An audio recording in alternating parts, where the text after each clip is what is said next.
सुख हो सकता है। आप किसी की चीज चुरा ले, वो चीज आपको मिल तो जाएगी, आपको बड़ा अच्छा लगेगा, मैंने उसको बेवकूफ बना दिया, मैंने उसका सामान चुरा लिया। लेकिन आनंद किस में है? आनंद चोरी करने में नहीं है, आनंद ईमानदारी में है।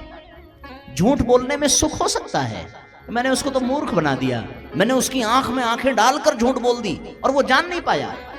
ये ऐसा करके आप ठहाका मार के हंस सकते हैं, लेकिन जब आप एकांत में बैठेंगे तो आपकी अंतरात्मा आपको कचोटेगी, फिर वो ग्लानि, वो अंतर्व्यथा आपको चैन से रहने नहीं देगी।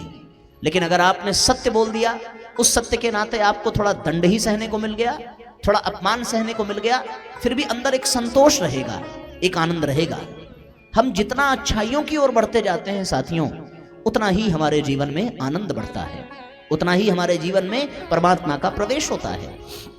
इसलिए सुख और आनंद के अंतर को समझने की आवश्यकता है। सुख का संबंध संसार से है, आनंद का संबंध भगवान से है। सुख जब भी मिलेगा तो दुख अवश्य आएगा, क्योंकि सुख और दुख का अंत निश्चित है। सुख आएगा तो दुख आएगा, दुख आएगा तो सुख आएगा। सुख का अंत है पर आनंद का अंत नहीं है, ये जान लीजिए। पत्नी पति एक दूसरे से प्रेम करते हैं, उनके जीवन में सुख है, तो सुख के साथ साथ उनको आनंद की भी भूख होती है। अगर पत्नी को केवल सुख चाहिए तो वो बिस्तर पर बैठी रहे, अपने पति को आदेश करे चाय बना के पिलाओ, हमारे कपड़े धुल दो, इससे पत्नी को हो सकता है सुख मिल जाए। लेकिन उसको आनंद कब मिलेगा?